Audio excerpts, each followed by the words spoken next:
Copy, ngayon ang re-reviewin natin is yung tinatawag na Earth, Wind, and Fire mod by Budsworks. Ito po siya. Ayan. So, ang basa po niyan pataas, Earth, Wind, and Fire. So, itong mod po na ito, gawa sa tatlong klase ng bakal. Makita nyo rito, copper yan. Ito SS, stainless steel, and then brass. Kita nyo rin sa likod yan. Ayan. So, ganun din, syempre, kung saan nakatapat, copper, SS, brass. And pati yung bottom cap and top cap, gawa sa copper. Yung locking mechanism, makikita nyo nakalagay dito, is yung trademark Alibata letters or characters from Budsworks. And itong review na to ginagawa natin ngayon sa Vapors Point, Taytay. Okay? Pakita ko sa inyo yung firing pin nito. Ayan po. Ganyan lang kasimple. Yung top cap niya, yung positive pin is telescopic, pero reverse thread po. Ayan. So, para hindi siya sumasabay pag ikot ng bottom cap doon sa baterya. Kasi usually, ganun ang problema ng telepin. Pagka telescopic pin, sumasabay. So, lumuluwag ulit. So, since prototype pa tong hawak ko, medyo may gagawin pa changes dito. Hindi ko alam kung isi-silver plate or rhodium. Okay?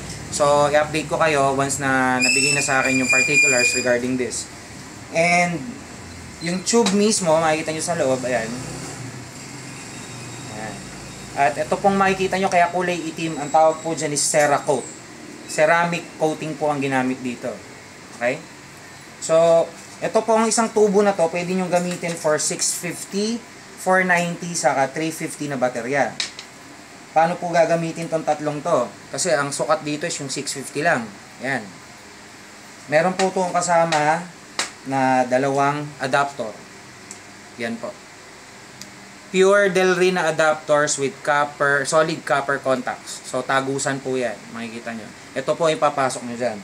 So, testingin natin sa 350. Ay, wala na pala akong 350.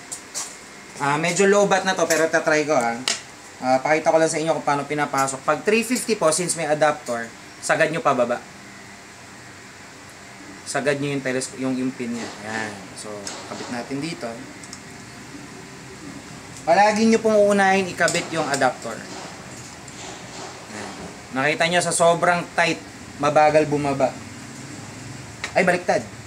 Dapat pala yung mas malaki pala nilagay ko kasi 350. At hindi po siya lalabas, basta-basta. Sobrang vacuum tight siya. So, since 350, ito gagamitin natin. So, ayan. Pasok. 350. Then, syempre, bottom cap. Pero hindi ko pa po ipakin kasi wala pa po itong wala pang bulak. So, ang gamit ko is yung Bakero Ati. Tignan ko kung magbabaga pa kasi mukhang lobat na to eh. Ayan, nagpa-fire pa naman, awa ng Diyos. Ayan. So, sa 350 po yan Ayan. So, pakita ko susunod is yung 490 configuration naman. Ayan. Para mas mabilis lang lumabas yung adapter, tanggalin nyo na lang din to.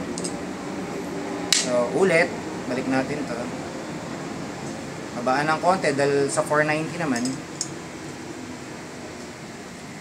And again, yung mas maliit naman ang ilagay nyo since mas mahaba ang 490 kaysa sa 350.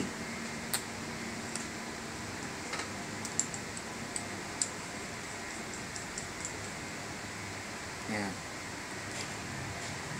Ba, hindi ata umaabot. Ayan. 490.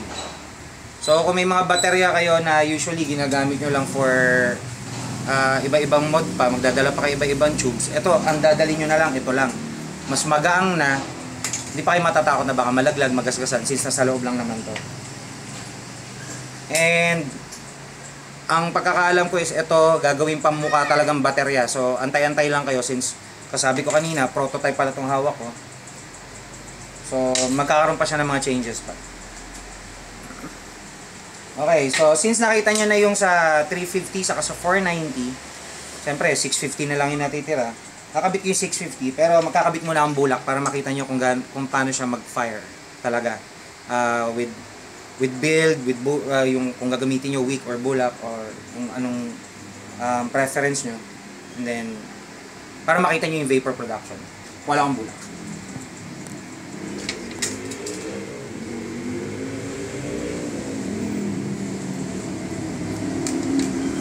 Tapos panunod.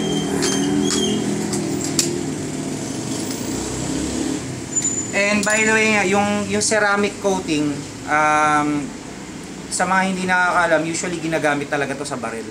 Sa barrel at sa eroplano yata. Ito yung ginagamit pang coat para hindi nagagasgas basta-basta. And parang sumasalo yata ng init. Re-research ko ulit yan kasi hindi ko rin kabisado to. Pero sa pagkakaalam ko ganun yan. At hindi ko siya maipasok. Hanap tayong panundot. Pwede na to wire.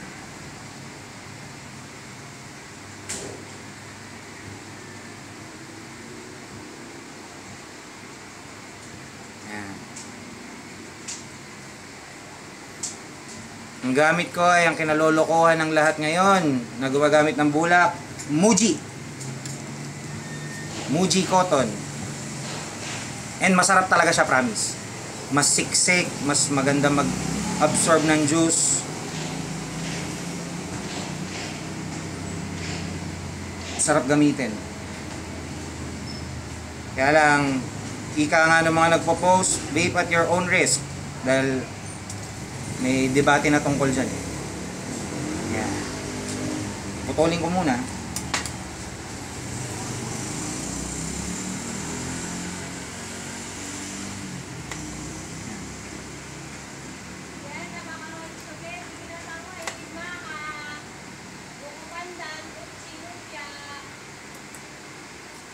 Uy.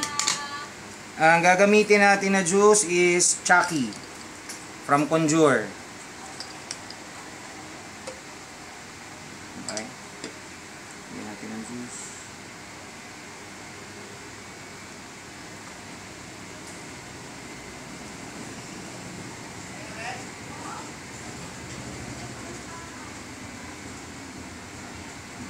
Flood na natin para masaya. Okay. Then 18650, diretso lang. Kahit nga yung battery nyo mismo mararamdaman nyo eh. Pumapalag pagpapasok nyo eh. Okay, maluwag. So, adjust ulit. Maiksi pala, hindi pala nag-adjust kanina. Yan.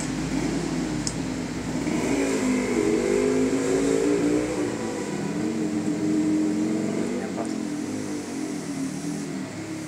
Makikita nyo naman yung vapor production. Pag pitik mo pa lang, pumapalag na.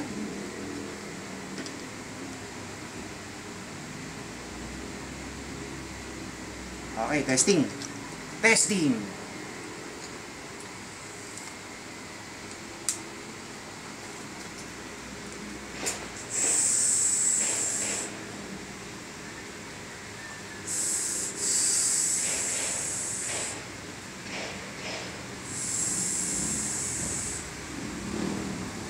Pag pindot nyo pa lang talaga, ayan, nalunod ako sa vapor. Woo! Yan. Makita nyo, natuyo agad. Gano'n siya kabilis magbaga. Pareho nang pinakita ko sa kanina nang wala pa siyang bulak. And anyways, since konti lang tong quantity nito eh. So sa ngayon as far as I can remember, I think there's only 15 of these na pinroduce. SRP niya is 4,500 and pwede nyo lang siyang i-avail sa page lang mismo ng Budsworks. So punta lang kayo sa page na yon, mag-inquire kayo kung may available pa, and may sasagot naman sa inyo na representative ng Budsworks tungkol dito. So again, Earth, Wind, and Fire mod by Budsworks, ceramic coated, tatlong klase ng bakal na pinagalo-halo, copper, SS, and brass. Pwede sa 18650, 350, and 490 using just one tube dahil may kasamang dalawang Delrin na adapter. So again, Vaquero King here, Vapors Point Taytay. Don't vape where you can't smoke, alright? Vape on!